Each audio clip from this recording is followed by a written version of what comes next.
Through hard work and good fortune, Charlie Reffitt had ascended through the ranks and was managing nearly 3,000 acres and a high-end Wagyu beef operation working for John Hondros, owner of Hondros Farms based in Delaware County.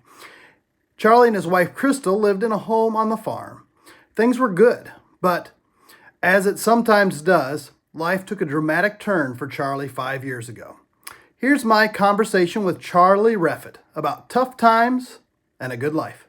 It was a cold January day, and I had been hunting a big buck up at a farm we have in Morrow County.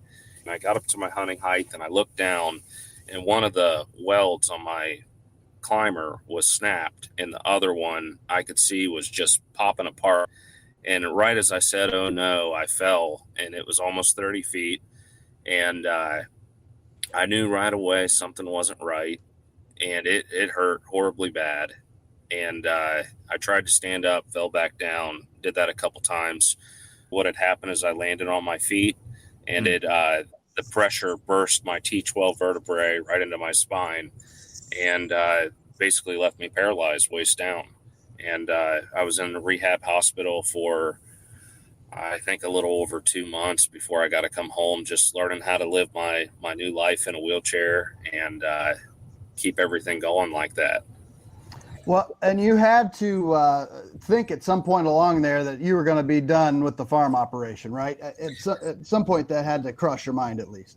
Yeah, it did rather quickly. I thought there's no way I can continue because, as we all know, it's hands-on. And everything you do on the farm is hands-on.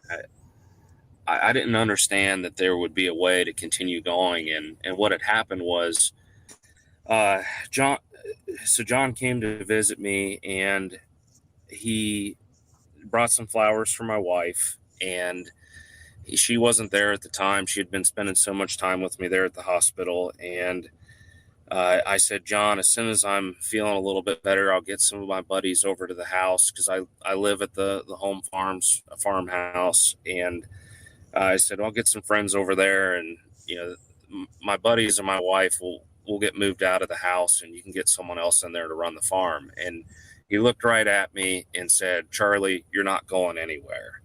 And that just kind of tells you the quality of the guy, and I'm just forever grateful to him. But he was able to help me get a lift on my truck, a Life Essentials lift, and it basically will put me in a sprayer. It'll put me in a combine. It'll put me on anything. In my truck's handicap accessible, where I can hop right in the driver's seat, but all I have to do is hit a button, and I can drive with my hands instead of my feet. Hit the throttle, hit the brake.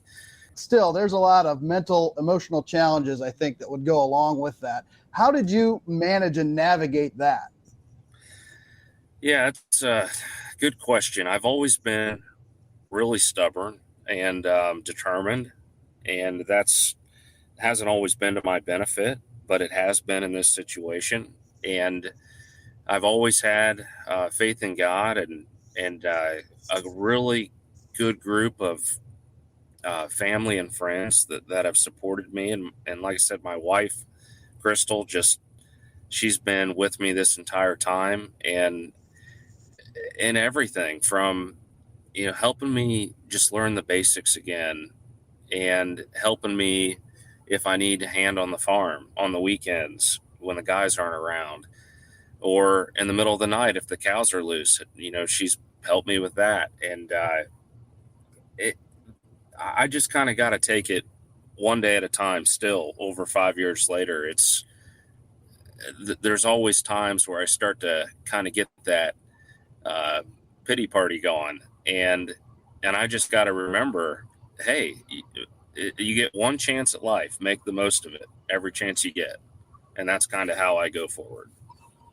Well, and when you look at the situation, you have talked about before how you were sort of uniquely designed. You are uniquely stubborn. You were uniquely physically fit heading into this in ways that have allowed you to handle it maybe better than other folks were able to, just because of who you are as a person. How has that played into it?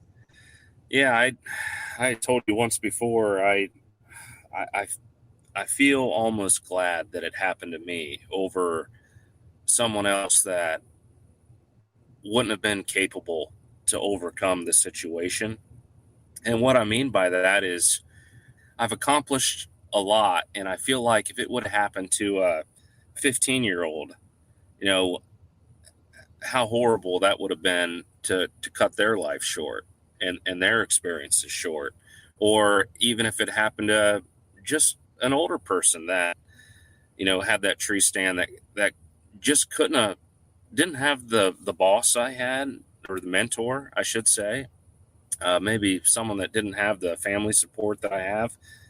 It would have been a horrible life for that person. So I'm able to continue on and carry on, not quite as I did before, but I can, to a certain degree, if that makes sense.